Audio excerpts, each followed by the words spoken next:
औज़ुबिल्लाहिमिनश्शैतानिर्रजीम बिस्मिल्लाहिर्रहमानिर्रहीम। My dear students, अस्सलामु अलैकुम।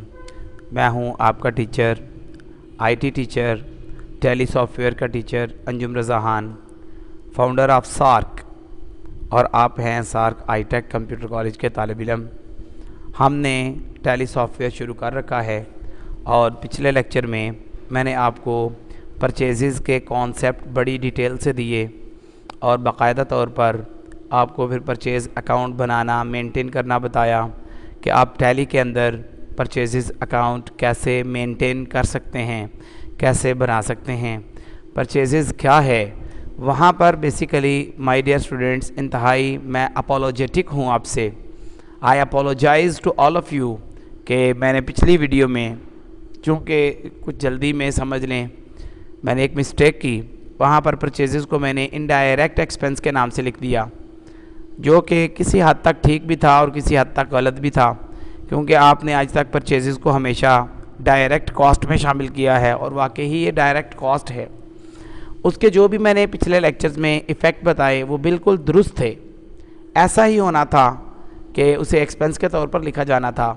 लेकिन याद रखिए, परचेज़ जो है, जब हम इन्वेंट्री बाय करते हैं, ख़रीदते हैं, तो ये डायरेक्ट कॉस्ट यानी डायरेक्ट एक्सपेंस कंसिडर किया जाता है।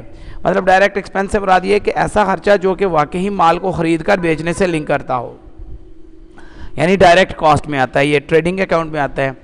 और मैंने वहाँ प्रॉफिट एंड लॉस अकाउंट का लफ्ज़ इसलिए यूज़ किया क्योंकि टैली सॉफ्टवेयर में जब आप रिकॉर्डिंग करते हैं तो टैली सॉफ्टवेयर जो है वो कोई ट्रेडिंग अकाउंट अलग से जनरेट नहीं करता, बल्कि वो एक ही अकाउंट में हमें इनकम स्टेटमेंट की सूरत में या प्रॉफिट एंड लॉस अकाउंट की सूरत में हमें वाज़ेह तौर पे बताता है कि आपके एक्सपेंस कितने हैं और आपकी इनकम्स कितनी हैं, आपका मुनाफा कितना है, प्रॉफिट कितना है और आपका लॉस कितना है। तो उसका इतना इशू नहीं है। बस आप जहन में रखिएगा कि परचेज़ जो है ये वो एक डायरेक्ट कॉस्ट है, इनडायरेक्ट एक्सपेंसेस नहीं है। ये बस जहन नशीन कर लें। तो I again apologise to all of you. मैं दोबारा से माज़रत खा हूँ अब सबसे। तो आइए आज का लेक्चर बाकायदा तौर पर पहले सुने। आज के लेक्चर के अंदर मैं जो बताने जा रहा हूँ वो है सेल्स का लेक्चर, कि व्हाट आर सेल्स, सेल्स क्या हैं और सेल्स की अकाउंटिंग ट्रीटमेंट क्या हैं, और सेल्स को क्यों क्या कहते हैं और क्यों क्या नहीं कहते। तो आइए बाकायदा तौर पर शुरू करते हैं। पहले ज़ुबानी ऑरली सुनिए। जब भी लफ्ज़ सेल्स यूज़ होता है दुनिया के किसी कोने में, in any corner of the world, in any corner of the globe, you should understand that this sales will belong to goods. Okay? जब भी लफ्ज़ सेल्स इस्तेमाल हो तो आप अपने दिमागों में इस बात को श्योर कर लेना चाहिए आपको कि ये जो सेल्स हैं ये अशिया बेची गई हैं, ये माल तिजारत बेचा गया है, इसलिए इसको सेल्स कहा गया है।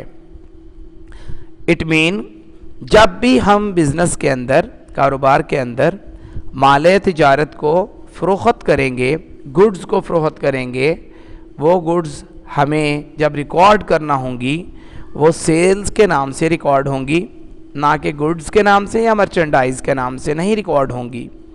इसी तरह से अगर हम कोई एसेट बेचते हैं, मशीनरी बेचते हैं जो कि हमारा रूटीन बिज़नेस ना ही है, कोई हम बिल्डिंग बेचते हैं जो हमारा रूटीन बिजनेस ना ही है, then that sale will be consider as asset sale, कि हमने एसेट बेचा, नॉट गुड्स। हम उस सेल से बैलेंस शीट की एसेट साइड पर कमी ज़रूर करेंगे क्योंकि हमारा एसेट जो है वो क्रेडिट हो गया और उसके बदले में कोई ना कोई एसेट आया भी होगा, वो बाद की बात है। लेकिन जब मैं सेल्स की बात करूंगा या जब आपको कंपनी, किसी भी कंपनी में जहां आप मुलाजिम हैं वहां सेल्स के बारे में कहा जाए तो it mean the product of the company are selling and sales are made. तो टैली में सेल्स अकाउंट को मेंटेन करने से पहले एज़ यूजुअल मैं आपको बना के दूंगा वही अकाउंट्स जिसमें, वही नोट्स जिसमें हमने प्रीवियस लेक्चर में सेल्स के नोट्स बनाए थे। सेल्स क्या है, व्हाट इज सेल या what are sales. when goods sold to any person, when goods sold on credit or cash, it will be recorded as sales. Okay कि हम जब भी अशिया बेचेंगे उधार पे या कैश पे तो इनको सेल्स के नाम से रिकॉर्ड किया जाएगा. And sales will be treated as income, a revenue of the business. Clear ji.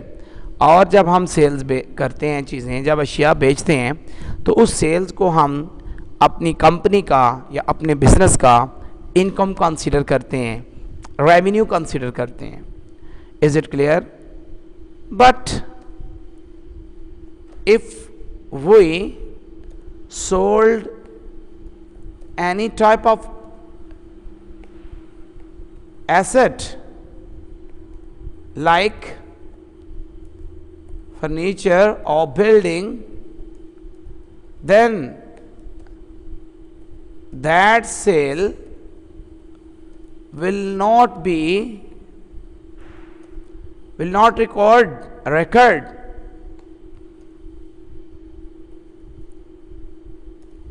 as routine sale.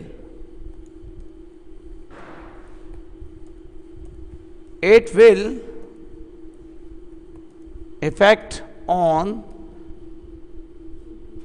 balance sheet.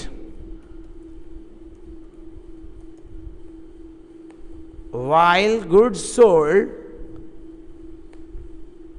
sales will affect our trading account, cause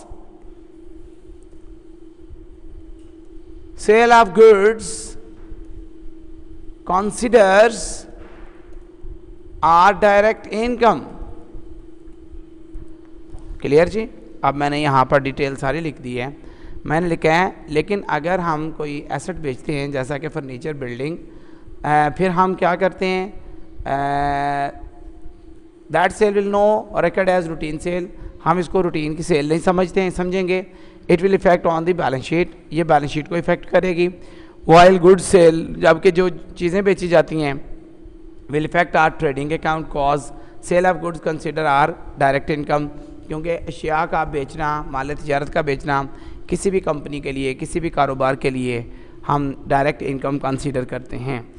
क्योंकि अगर हम, याद रखिए, अगर किसी भी सेल को, चाहे वो मशीनरी है, प्लांट है, अगर उसको हम रूटीन सेल में ले आएंगे, जैसा कि अक्सर कई लोगों से गलतियां हो जाती हैं, तो याद रखिए that will also be a great damage for you and for your company, and your employment will be at risk now.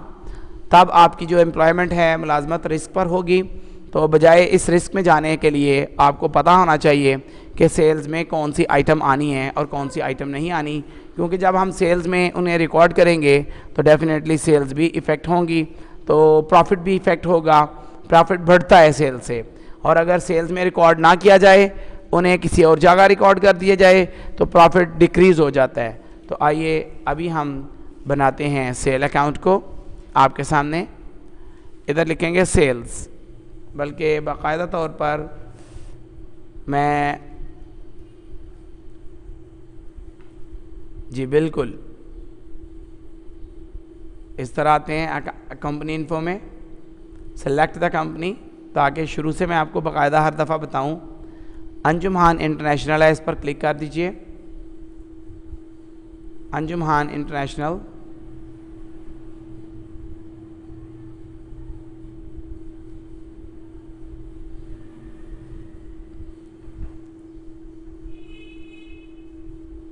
Okay, problem create हो रही है जी. इसे दोबारा क्विट करके दोबारा आना पड़ेगा जी. यहाँ पे कोई इशू नहीं है. आइए दोबारा आगे जी. Select the company, this is our company. जी बिल्कुल। अब अकाउंट इन्फो में आ जाइए, लेजर्स में आ जाएं। सिंगल वर्ड में मैं अगेन क्रिएट पर क्लिक करता हूँ। अब ये सिंगल वर्ड में मैं एक अकाउंट बनाने लगा हूँ जिसका नाम है सेल्स, और गुड्स सोल्ड के नाम से इसका मैं निकनेम रख देता हूँ। वैसे कोई रखने की ज़रूरत नहीं है, ये जस्ट मैं अपने मकसद के लिए, अपनी फीलिंग के लिए, या आप लोगों को वाज़ेह करने के लिए मैं ये लिख रहा हूँ। अदरवाइज़ एलियस की इतनी ज़्यादा ज़रूरत नहीं होती। और इधर लिखा हुआ है अंडर कैपिटल अकाउंट, तो हमें अंडर कैपिटल अकाउंट नहीं करना, हमें इसे अंडर परचेज नहीं, सॉरी, इसका अपना ज़ाती अकाउंट है अंडर सेल अकाउंट। देखिए मैंने इधर सेल्स लिखा है, मैंने यहाँ पे सेल्स लिखा है, सेल अकाउंट यहाँ पे हाईलाइट हो गया है। मैं सिंपली एंटर कर दूंगा तो हमारा सेल अकाउंट जो है, सेल्स का अकाउंट जो लेजर है वो बन गया सेल्स अकाउंट के तहत। सेल्स अकाउंट की कैटेगरी एक अलग थी, आपने देखा, उसके तहत बन गया। अब इधर आया इन्वेंट्री वैल्यूज आर अफेक्टेड, तो मैं बिहाइंड द स्क्रीन परचेज और सेल्स पर यस कर चुका हूँ कॉन्फ़िगरेशन के वक्त, तो यहाँ पर बाय डिफ़ॉल्ट भी यस है, और बाकायदा तौर पर मैं अपने हाथ से भी यस करना चाहूँगा। क्लियर जी। अब वो कहता है जी ओपनिंग बैलेंस है कोई सेल्स का, मेरी न्यू एस्टैब्लिश्ड कंपनी है, नई कंपनी, मैंने नया सेटअप बनाया कंपनी का, अंजुमान इंटरनेशनल का, इसका किसी भी तरह से कोई ओपनिंग बैलेंस नहीं है। मैं टैब को प्रेस करता हूँ तो आगे वो यस पर चला गया। मैंने कहा जी बिल्कुल मुझे ये अकाउंट चाहिए, आई नीड दिस अकाउंट, और मैंने इस तरह से इस पर क्लिक कर दिया तो मेरा अकाउंट जो सेल्स का है वो भी जनरेट हो चुका है। आइए बाकायदा तौर पर आप ज़रा डिस्प्ले में देख लेते हैं कि हमारे डिस्प्ले में सेल्स का अकाउंट है जो मैंने बनाया है। तो definitely you can see here this is our sale account. देखा, हम उस पर क्लिक करके उधर ही आगे। आप जो भी अकाउंट बनाएं आप डिस्प्ले में जाएं। इससे पहले मैंने परचेज़ का अकाउंट बनाया था, मैं इधर परचेज़ को लिखता हूं तो देखें मेरा परचेज़ का अकाउंट यहाँ सेलेक्ट हो चुका है, तो ये मेरा परचेज़ का अकाउंट भी है। आपने देखा कि जैसे जैसे हम टैली की जानिब आगे बढ़ रहे हैं हमारे चार्ट ऑफ अकाउंट्स में हर अकाउंट का इजाफा हो रहा है। तो इन दो लेक्चर्स में, कल के लेक्चर और आज के लेक्चर में, हमने इंशाल्लाह परचेजेस अकाउंट और सेल्स अकाउंट को मेंटेन करना सीखा। तो इंशाल्लाह नेक्स्ट लेक्चर में बाकायदा इनकी ख़रीद व फरोख्त भी शुरू करेंगे। तब तक के लिए मुझे इजाज़त दीजिए। मैं आपको यही कहूँगा, वीडियो को इंतहाई गौर से देखें, हर चीज़ को आम ना समझें, हर चीज़ को केयरलेस तरीके से मत लें कि ये तो आपको पता है, बल्कि गौर से समझें और इनको आप प्रैक्टिस करें। थैंक यू, खुदा हाफिज़।